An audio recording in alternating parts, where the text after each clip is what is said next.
আমি আপনাকে অনেক বেশি ভালোবাসি। আমি তো আপনাকে অনেক ভালোবাসি বিদায় তো আপনি কোনোদিন আমাকে ছেড়ে চলে যাবেন? ছেড়ে দেওয়ার জন্য তো হাত ধরিনি। আমার তো প্রাপ্তবয়স্ক বয়স হয়েছে, আমি তো একটা ইন্টারমিডিয়েটে পড়তে স্টুডেন্ট। আমার বোঝার বয়স আমার হয়েছে।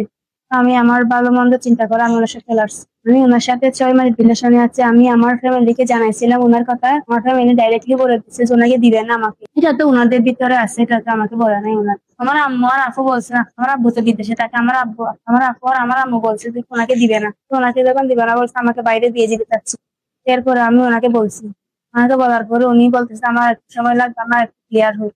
তা আমি ওনাকে অনেক ধরনের জোর-জবরদস্তি করছি যে কি আপনি যদি আমাকে বিয়ে না করেন তাহলে আমি আত্মহত্যা করবো। আমাকে বাসায় বিয়ে দিয়ে ফেলতেছে, তো আমি ওনাকে ভালোবাসি এই জন্য ওনাকে বিয়ে করতে চাইছি। আমি সেই ইচ্ছা এসব জ্ঞানে ওনাকে বিয়ে করতে চাচ্ছি। তো উনি আমাকে আনতে গেছে, আমি ওনার সাথে চলে আসছি। আমাকে কোনো জোর-জবরদস্তি কেউ করে না, উনি আমাকে কিচ্ছু করে না, আমি ওনার সাথে আসছি।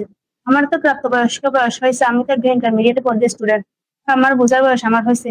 আমি আমার ভালো মন্দ চিন্তা করে আমি ওনার সাথে লড়ছি। এখন তো আমি আমার পরিবারকে বলবো যে আমি আমার স্বামী সংসার নিয়ে সুখে আছি।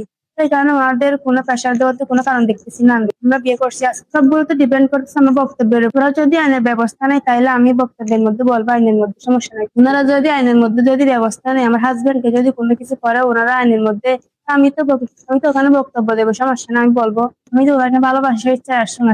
আমার তো এখন বোঝার বয়স হয়েছে আমার বলে আমার থেকে। আমি আপনাকে অনেক বেশি ভালোবাসি। আমি তো আপনাকে অনেক ভালোবাসি বিদায় তো আপনি কোনোদিন আমাকে ছেড়ে চলে যাবেন? ছেড়ে দেওয়ার জন্য তো হাত ধরিনি। আমার বাসা প্রেমকারী কাটারি। আমার আব্বুর নাম মোহাম্মদ হোসেন, আমার আম্মুর নাম জারা বেগম।